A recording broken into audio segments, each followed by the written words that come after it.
പിതാവിൻ്റെയും പുത്രൻ്റെയും പരിശുദ്ധാത്മാവിൻ്റെയും നാമത്തിൽ ആമേൻ. എൻ്റെ പ്രിയപ്പെട്ടവരെ, ഇന്ന് നവംബർ 30 ഞായറാഴ്ച. അമ്മേ പരിശുദ്ധ അമ്മേ, അമ്മേ പരിശുദ്ധമേ, ദൈവമാതാവേ, കൃപാസനത്തിലൂടെ ഞങ്ങൾക്കും ഞങ്ങളുടെ ദേശത്തിനും അമ്മ മധ്യസ്ഥം തേടി തന്ന എല്ലാ അനുഗ്രഹങ്ങൾക്കും കൃപകൾക്കും ഞങ്ങളിപ്പോൾ ഹൃദയം നിറഞ്ഞ നന്ദി പറയുന്നു.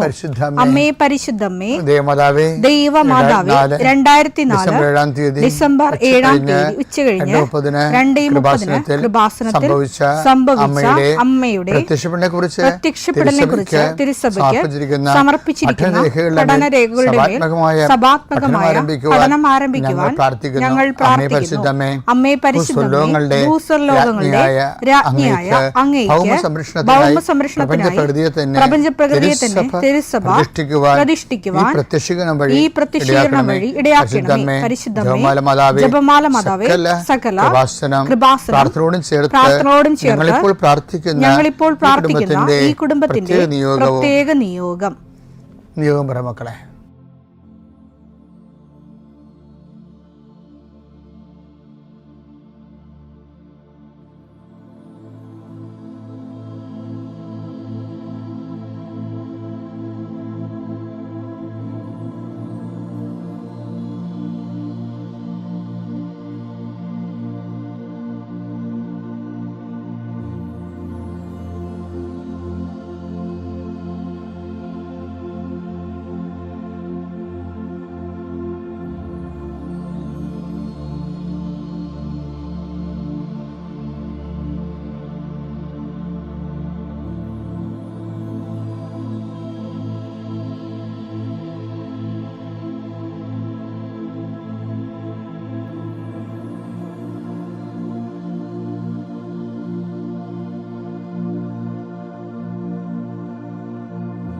അമ്മയുടെ പ്രത്യക്ഷീകരണത്തിന്റെ ഈ അനുഗ്രഹവേളയിൽ ഞങ്ങൾക്ക് സാധിച്ചു തരുവാൻ കനിയണമേ. ആമേൻ. വിശ്വാസ പ്രമാണം. സർവശക്തനായ പിതാവും ആകാശത്തിന്റെയും ഭൂമിയുടെയും സൃഷ്ടാവുമായ ദൈവത്തിൽ ഞാൻ വിശ്വസിക്കുന്നു. അവിടുത്തെ ഏകപുത്രനും ഞങ്ങളുടെ കർത്താവുമായ ഈശോമിശിഹായിലും ഞാൻ വിശ്വസിക്കുന്നു. ഈ പുത്രൻ പരിശുദ്ധാത്മാവിനാൽ ഗർഭസ്ഥനായി കന്യകാമറിയത്തിൽ നിന്ന് പിറന്ന് പൊന്തിയോസ് പീലാത്തോസിന്റെ കാലത്ത് പീഡകൾ സഹിച്ച് കുരിശിൽ തറയ്ക്കപ്പെട്ട് മരിച്ച് അടക്കപ്പെട്ട് പാതാളങ്ങളിൽ ഇറങ്ങി മരിച്ചവരുടെ ഇടയിൽ നിന്ന് 3-ാം നാൾ ഉയർത്ത് സ്വർഗത്തിലേക്ക് എഴുന്നള്ളി സർവശക്തിയുള്ള പിതാവായ ദൈവത്തിന്റെ വലതുഭാഗത്തിരിക്കുന്നു. അവിടെ നിന്ന് ജീവിക്കുന്നവരെയും മരിച്ചവരെയും വിധിക്കുവാൻ വരുമെന്നും ഞാൻ വിശ്വസിക്കുന്നു. പരിശുദ്ധാത്മാവിലും ഞാൻ വിശ്വസിക്കുന്നു. വിശുദ്ധ കത്തോലിക്കാ സഭയിലും പുണ്യവാന്മാരുടെ ഐക്യത്തിലും പാപങ്ങളുടെ മോചനത്തിലും ശരീരത്തിന്റെ ഉയർപ്പിലും നിത്യമായ ജീവിതത്തിലും ഞാൻ വിശ്വസിക്കുന്നു. ആമേൻ. സുഖസ്ഥനായ ഞങ്ങളുടെ പിതാവേ, അങ്ങയുടെ നാമം പൂജിതമാകണമേ. അങ്ങയുടെ രാജ്യം വരണമേ. അങ്ങയുടെ തിരുമനസ് സ്വർഗത്തിലെ പോലെ ഭൂമിയിലും ആകണമേ. അന്നു വേണ്ടുന്ന ആഹാരം ഇന്ന് ഞങ്ങൾക്ക് തരണമേ. ഞങ്ങളോട് തെറ്റ് ചെയ്യുന്നവരോട് ഞങ്ങൾ ക്ഷമിക്കുന്നത് പോലെ ഞങ്ങളുടെ തെറ്റുകൾ ഞങ്ങളോടും ക്ഷമിക്കണമേ. ഞങ്ങളെ പ്രലോഭനത്തിൽ ഉൾപ്പെടുത്തരുതേ, തിന്മയിൽ ഞങ്ങൾ രക്ഷിക്കണമേ. ആമേൻ. നന്മ നിറഞ്ഞ മറിയമേ, സ്വസ്തി. കർത്താവ് അങ്ങയുടെ കൂടെ സ്ത്രീകളിൽ അങ്ങ് അനുഗ്രഹിക്കപ്പെട്ടവളാകുന്നു. അങ്ങയുടെ ഉദരത്തിൻ ഫലമായി ഈശോ അനുഗ്രഹിക്കപ്പെട്ടവനാകുന്നു. പരിശുദ്ധ മറിയമേ, തമ്പുരാന്റെ അമ്മേ, പാപികളായ ഞങ്ങൾക്ക് വേണ്ടി ഇപ്പോഴും ഞങ്ങളുടെ മരണസമയത്തും തമ്പുരാനോട് അപേക്ഷിക്കണമേ. ആമേൻ. കർത്താവേ, നിന്റെ ഉന്നതമായ നാമത്തിന് സ്വസ്ഥം ചെയ്യുന്നു. കർത്താവേ, നിന്റെ വിശുദ്ധ പൗരോഹിത്യത്തെ മഹത്വപ്പെടുത്തണമേ.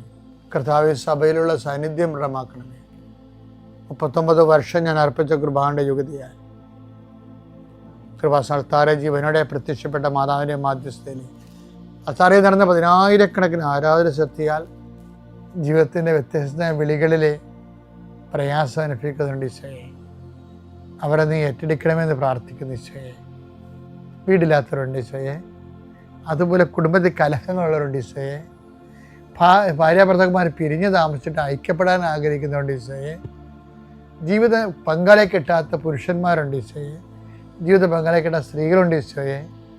കർത്താവെ, ഈ കാലങ്ങളിലെല്ലാം മനസ്സമ്മതം നടക്കുകയും ക്രിസ്മസ് കഴിയുമ്പോൾ കല്യാണം വരാൻ പോകുന്ന ആൾക്കാരെല്ലാം നീ അത് ഓർക്കണമെന്ന് പ്രാർത്ഥിച്ചോയെ. അന്യനാടുകളിലും വിദേശങ്ങളിലൊക്കെ ജീവിക്കുന്നവരും മക്കൾക്ക് അവർക്ക് പറ്റുന്ന ജീവിത പങ്കാളെ കിട്ടാതെ വിഷമിക്കുന്നവരും അതിനുവേണ്ടി പ്രാർത്ഥിക്കുന്നവരും ആശ്രയിക്കും. ഒരു പ്രൊമോഷന് വേണ്ടി പ്രാർത്ഥിക്കുന്നുണ്ട് ചെയ്യേ. 10 പൈസ കൂടുതൽ കിട്ടിയാലേ കടങ്ങൾ പരിഹരിക്കപ്പെടുന്ന ഓർത്തുകൊണ്ട് വെണ്ണീറായി പ്രാർത്ഥിക്കുന്നുണ്ട് ചെയ്യേ. കർത്താവേ, അവർ ഈ ജോലി നഷ്ടപ്പെട്ടാൽ എനിക്ക് വേറൊരു ജോലി തരണമേ കർത്താവേ എന്ന് വിചാരിച്ച് നിലവിളിച്ച് പ്രാർത്ഥിക്കുന്നുണ്ട് ഈശോയെ. ജോലി ഇല്ലാതെ വിഷമിക്കുന്നുണ്ട് ഈശോയെ.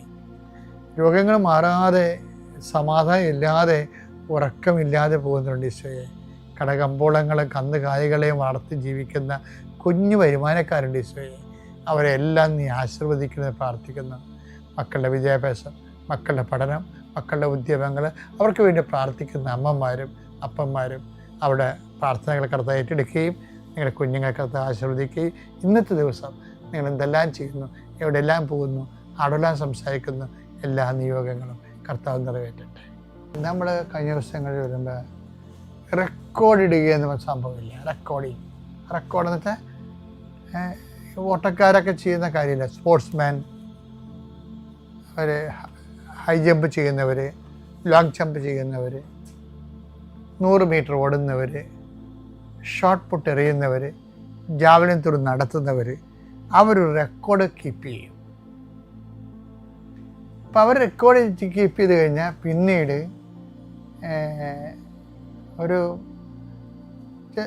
പിന്നീട് അവർ തന്നെ വയസ്സാകുമെന്ന് വിചാരിച്ചോ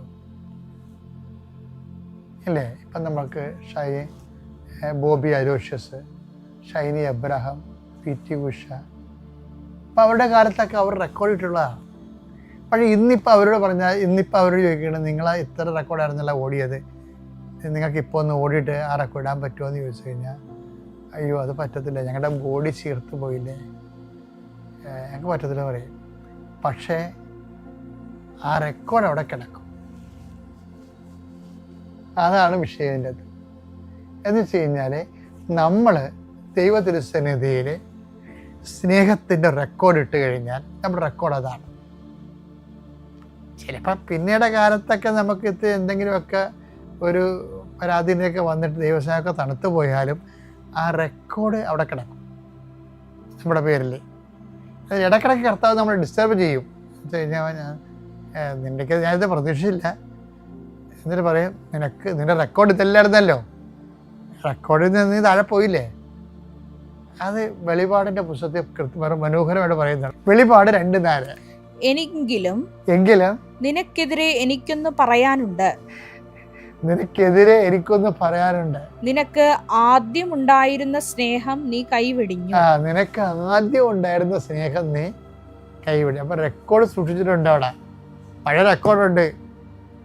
അപ്പൊ ആ സ്നേഹം ദൈവം ഉദ്ദേശിക്കണത് നമ്മൾ ജീവിക്കും തോറും, പുതിയ അനുഭവം കിട്ടും തോറും, ജ്ഞാനത്തിൽ മുന്നോട്ട് പോകും തോറും പഴയ റെക്കോർഡ് ഭേദിക്കണമെന്നാണ് ദൈവം ഉദ്ദേശിക്കുന്നത്. താഴെ വന്നാൽ നമ്മൾ വിളിച്ചിട്ട് ദൈവം നമ്മൾ പറയും, വാട്ട് ഹാപ്പൻഡ് ടു യു, സംഭവിച്ചു, ഇങ്ങനെ അല്ലായിരുന്നല്ലോ എന്നൊക്കെ ചോദിക്കും. അത് നിനക്ക് ആദ്യം ഉണ്ടായിരുന്ന സ്നേഹം ഇന്നില്ല എന്ന് പറയും. പക്ഷെ എന്നാലും ആദ്യം ഉണ്ടായിരുന്ന സ്നേഹമില്ലേ, അത് ദൈവം കണക്കിലെടുക്കുന്നുണ്ട്. ഇപ്പം ഞങ്ങളെപ്പോലുള്ള സൂത്രക്കാരെന്താ ചെയ്യണമെന്നറിയാമോ? പുതിയ പുതിയ റെക്കോർഡ് ഇടാൻ പറ്റുമെന്ന് നോക്കും ഓരോരോ വിഷയത്തിന്.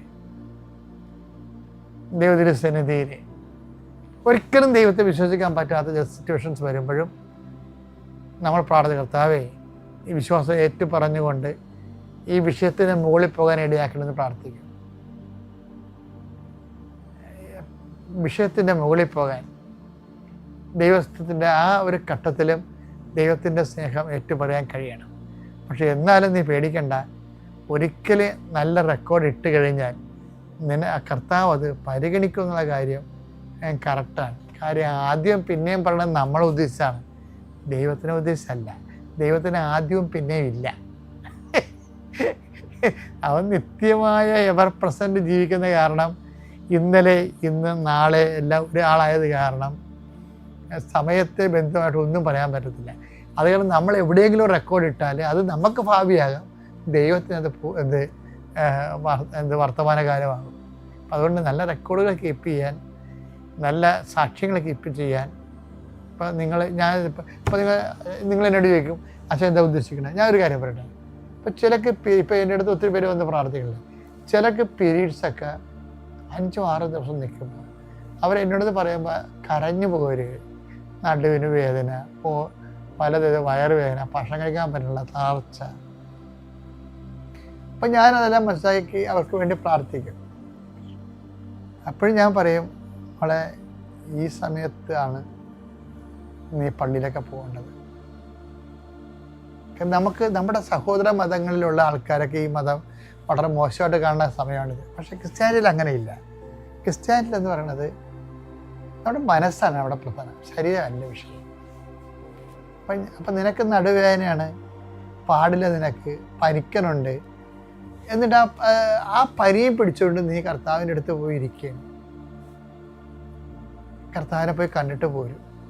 അതാണ് നിൻ്റെ റെക്കോർഡ് ടൈം എന്ന് പറയുന്നത്. മനസ്സിലായില്ലേ? നീ തിരവേദന മുഴുകിയിരിക്കുന്ന ശരീരമാണ്, പക്ഷെ നീ കർത്താവ് പ്രസൻ്റാണ്. അപ്പം ചില അയ്യോഭാവികൾക്കുള്ള ഗുണം, അവർക്ക് എന്തെങ്കിലും ഒരു മൂടുകഴപ്പ, വിഷമോ, വേദനയൊക്കെ ഉണ്ടാകാൻ വേണ്ടി അത് കാത്തിരിക്കാനും, കുർബാന കട്ട് ചെയ്യാനും, കുടുംബപ്രാർത്ഥന ഇല്ലാതിരിക്കാനും. ഈ പന്നികളെ എല്ലാത്തിനും തീരുമാനം ഉണ്ടാകും. ഒന്നാമത്തെ ഇവർക്ക് ഇവർക്ക് സെൻസറില്ല, എല്ലാത്തിനും കുഴപ്പമാണേ. ഇപ്പോൾ ഒരു മെഷീൻ്റെ സെൻസർ ഇല്ല എന്നുണ്ടെങ്കിൽ ഇപ്പോൾ നമുക്ക് പ്രഷറുണ്ട്, പക്ഷെ നമുക്കത് നോക്കാൻ സംവിധാനം ഇല്ല എന്നുണ്ടെങ്കിൽ നമ്മൾ വായി തോന്നൊക്കെ കഴിച്ചുകൊണ്ട് നടക്കും, പ്രഷർ കൂടിക്കൊണ്ടിരിക്കും, ചിലപ്പോൾ ഉറങ്ങത്തുമില്ല. ഇതുപോലെ തന്നെയാണ് ഈ ദൈവത്തിൻ്റെ ഒരു രീതി എന്ന് പറയുന്നത്. അതായത് നമ്മൾ ദൈവത്തിൻ്റെ നകന്നു പോകണമെന്ന് നമ്മൾ അറിയണില്ല. പലപ്പോഴും നമ്മൾ എന്തെങ്കിലും ഉടായ്പകൾ പറഞ്ഞ് ഇന്ന് പാടില്ല, ഇന്ന് ഭയങ്കര ടയേർഡായിപ്പോയി, ഇന്ന് മുഴുവൻ അലക്കായിരുന്നു, അതുകൊണ്ട് ഒരു സ്വർഗസ്ഥനായത് നമുക്ക് ഒരു രഹസ്യം മാത്രം ചെല്ലിയാൽ മതി എന്നൊക്കെ പറയത്തില്ലേ. അപ്പോൾ നിൻ്റെ ഭർത്താവിൻ്റെ മക്കളുടെ തുണി അലക്കിയാണെങ്കിൽ പറയണത് ദൈവത്തിനായിട്ട് പണി കൊടുക്കണതേ. പല പെണ്ണുങ്ങളും പാഴ്സൽ പണി മേടിക്കുന്നവരാണ്. ആ ബുദ്ധിയും ബോധം ഇല്ലാതെ പന്നിയുടെ തലച്ചോറിരിക്കുന്ന ആൾക്കാരാണ്. എന്താ കാരണം വെച്ച് കഴിഞ്ഞാൽ ഈ ടൈമിനാണ് നമ്മൾ റെക്കോർഡ് ഇടേണ്ടത്. വെച്ചാൽ ഇത്രയും കാര്യങ്ങളാണെങ്കിൽ പോലും കർത്താവിൻ്റെ കാര്യത്തിൽ, ദൈവത്തിനോട് ഇരിക്കുന്ന കാര്യത്തിൽ യാതൊരു കോംപ്രമൈസ് ചെയ്തിട്ടില്ല. റെക്കോർഡ് ടൈമാണത്. അപ്പോൾ ഇത് നമ്മൾ ദൈവത്തെ ബോധ്യപ്പെടുത്തിക്കൊണ്ടിരിക്കണം. ഒരിക്കലും താഴെ പോകാതിരിക്കാൻ നോക്കണം. താഴെ പോയാൽ കർത്താവ് ഉടനെ പറയും, നിനക്ക് മുമ്പുണ്ടായിരുന്ന സ്നേഹം ഇപ്പോഴില്ല എന്ന് റീഡിങ് തരികയുള്ളു. എന്തുകൊണ്ടാണ് ഇല്ല എന്നുള്ളതിനെ ആത്മാവ് അത് വിവേചിച്ച് മനസ്സിലാക്കിയിട്ട് നിൻ്റെ പൊട്ടത്തരത്തിനെല്ലാം പണിയാവും. ഇപ്പം അതിനത്ര പറയുന്നുള്ളൂ, നിനക്ക് മുമ്പുണ്ടായിരുന്ന സ്നേഹം ഇപ്പം ഇല്ല, അത് റിസൾട്ട് മാത്രമേ ഉള്ളൂ. നീ ഉഴപ്പിയത് കൊണ്ടാണോ, അല്ല നീ കറങ്ങി നടന്നത് കൊണ്ടാണോ, പഠിക്കാതിരുന്നത് കൊണ്ടാണോ, നിൻ്റെ ഓറിയൻറ്റേഷൻ പോയത് കൊണ്ടാണ്, നിൻ്റെ ചുറ്റിക്കളി കൊണ്ടാണ്, അതൊക്കെ പിന്നീട് കർത്താവ് ആത്മാവ് വിവേചിച്ച് മനസ്സിലാക്കിക്കോളും. റിസൾട്ട് മാത്രമേ പറയണത്. എന്താ റിസൾട്ട്? എന്താണ്? നിനക്ക് മുമ്പുണ്ടായിരുന്ന സ്നേഹം ഇപ്പം ഇല്ല. ഓക്കെ, വെളിപാട് 2:5. അതിനാൽ നീ ഏതവസ്ഥയിൽ നിന്നാണ് അധപതിച്ചതെന്ന് ചിന്തിക്കുക, അനുതപിച്ച് ആദ്യത്തെ പ്രവൃത്തികൾ ചെയ്യുക. പഴയ റെക്കോർഡ് ഇടാൻ പറയും. ചിന്തിക്കണം, എവിടെയാണ്? ചുറ്റിക്കളിക്ക് പോയതാണ്, അതാ കൂട്ടുകാരോട് കറങ്ങാൻ പോയതാണ്, അതാ വേറെ എന്തെങ്കിലും ഡബിൾ മൈൻഡിലേക്ക് പോയാൽ, പ്രാർത്ഥന സമയം പ്രാർത്ഥിക്കാൻ പറ്റാത്തൊരു മാനസികാവസ്ഥ ഉണ്ടാക്കിയെടുത്ത, അല്ലെങ്കിൽ ആരെങ്കിലും തെറ്റായ ഉപദേശം കേട്ടിട്ട് മാതാവിനോട് പ്രാർത്ഥിക്കാതിരുന്ന, നീ ഏത് അവസ്ഥയിൽ നിന്നാണ് ഇതിലേക്ക് വന്നതെന്ന് അനുദപിക്കാൻ പറയുകയാണ്. വേറെ ഒന്നും പറഞ്ഞിട്ടില്ല. അനുദപിക്കണം, തിരിച്ചു വരാൻ ഒരു മാർഗ്ഗമില്ലെന്ന് പറഞ്ഞേക്കണം. തിരിച്ചു വരാൻ എനിക്ക് അറിയത്തില്ല, എന്നെ കെട്ടിവരിക്കാൻ പറഞ്ഞാൽ കെട്ടിവരിക്കത്തില്ല. മര്യാദക്ക് അനുദപിച്ച് തിരിച്ചു വരേണ്ടി വരും. ബൈബിളിലെ കമാൻഡുകൾ ഒന്നാണ് തിരിച്ചു വരാൻ. ആരെയും തിരിച്ച് വലിച്ചുകൊണ്ട് വരുന്നത് നമ്മൾ കണ്ടിട്ടില്ല. അതാണൊരു നിസ്സാര കാര്യമല്ല. മക്കളൊക്കെ വീട്ടിൽ വഴിതെറ്റിപ്പോയാൽ അമ്മമാർ ചെന്നിട്ട് അടിച്ച് വലിച്ചുകൊണ്ട് തന്നെ കാണാം. ഇത് നടക്കത്തില്ല. You must by yourself return. ദൂർത്തപുത്രൻ അയാൾ തന്നെത്താൻ തിരിച്ചു വന്ന ആളാണ്. അപ്പം അതുകൊണ്ട് ഈ അനുതാപം എന്നുള്ള വിഷയം എന്നൊക്കെ പറയണത് ദൈവം അടിച്ചേൽപ്പിക്കത്തില്ല. അതെല്ലാം നമ്മൾ തന്നെ. എന്നൊക്കെ അനുതാപം തോന്നണില്ല എന്ന് വെച്ചാൽ അതിൻ്റെ അർത്ഥം ദൈവം നമ്മളോട് സഹകരിക്കുന്നില്ല എന്ന് വേണം എൻ്റെ അർത്ഥം. അനുതാപം എനിക്ക് പാപമൊന്നുമില്ല, എനിക്ക് പുസ്തകം എന്നൊക്കെ ദൈവം നമ്മുടെ അനുതാപത്തെ അക്സെപ്റ്റ് ചെയ്യപ്പെടുന്നില്ല. അതെപ്പോഴും നമ്മൾ അനുതാപം ഒന്ന് പരമാവധി പാപങ്ങൾ ഉണ്ടാകാതിരിക്കണം. അനുതാപം എന്ന വിഷയത്തിൻ്റെ അകത്ത് വരുന്ന വിഷയം അത് ദൈവം കെട്ടിവെച്ചുകൊണ്ട് വന്ന ആരെയും അനുദപിക്കത്തില്ല. അത് നമുക്ക് സ്വന്തമായിട്ട് തോന്നണില്ല എന്നുണ്ടെങ്കിൽ നിൻ്റെ അനുതാപം ദൈവം അത്രയ്ക്ക് അനുദപിക്കുന്നൊരു പാപിയെ ഓർത്തുകൊണ്ട് സ്വർഗത്തിൽ ഉണ്ടാകേണ്ട സന്തോഷമാണ്. സ്വർഗത്തിന് സന്തോഷം ഉണ്ടാകാൻ പറ്റാത്ത സാഹചര്യങ്ങളിൽ സംഭവിക്കുന്നത് നിനക്ക് അനുതാപം ഉണ്ടാകത്തില്ല. തിരിച്ചടിക്കുക ഈ സാധനം.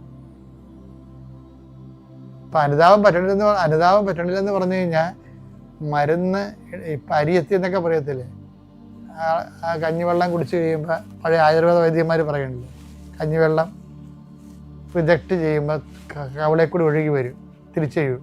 അപ്പോൾ അരി എത്തിയെന്ന് തോന്നുന്നു.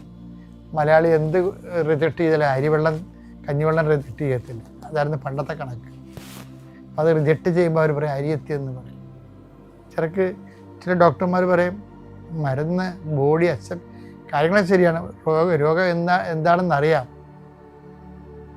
മരുന്ന് നമ്മുടെ ഉണ്ട്, പക്ഷെ ബോഡി മരുന്ന് റിസീവ് ചെയ്യണില്ലെന്ന് പറയും. അതുപോലെ അനുതാപം റിസീവ് ചെയ്യുന്ന ഒരു വിഷയമുണ്ട്. അത് നമ്മുടെ സ്വന്തമാകുമ്പോൾ മാത്രമേ റിസീവ് ചെയ്യത്തുള്ളൂ. അടിച്ചേൽപ്പിച്ച ഒരു അനുതാപം പ്രാർത്ഥിക്കാനൊക്കെ ദൈവം നമുക്ക് വരം തരും, പക്ഷെ അനുതപിക്കാൻ പാടാണ്. അത് അനുതാപത്തിൻ്റെ ഒരു അലോട്ട്മെൻ്റ് ഇല്ല. കാര്യം അതാണ്, അനുതപിക്കാൻ അവർക്ക് അവസരം കൊടുത്തില്ലെന്നൊക്കെ പറയും. യേശാവ് അവൻ പിന്നീട് വിളിച്ചപേക്ഷിച്ചു, പക്ഷെ റിജക്റ്റായിപ്പോയി.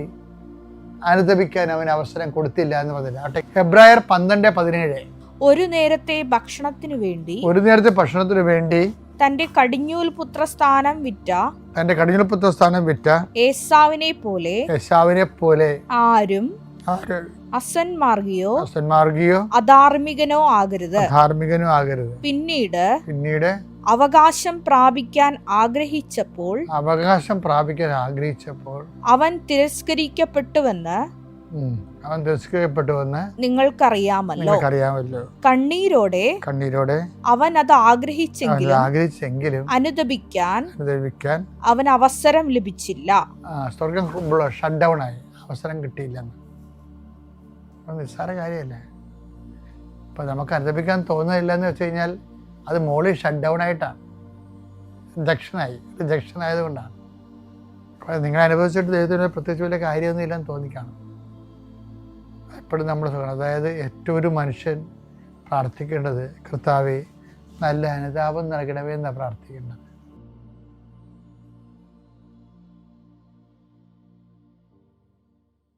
അത്യപൂർവ ദൈവാനുഭവങ്ങൾ ഇനി നിങ്ങൾക്കും സ്വന്തം. ഈ യൂട്യൂബ് ചാനൽ ഇതുവരെ സബ്സ്ക്രൈബ് ചെയ്തിട്ടില്ലെങ്കിൽ ഇപ്പോൾ തന്നെ സബ്സ്ക്രൈബ്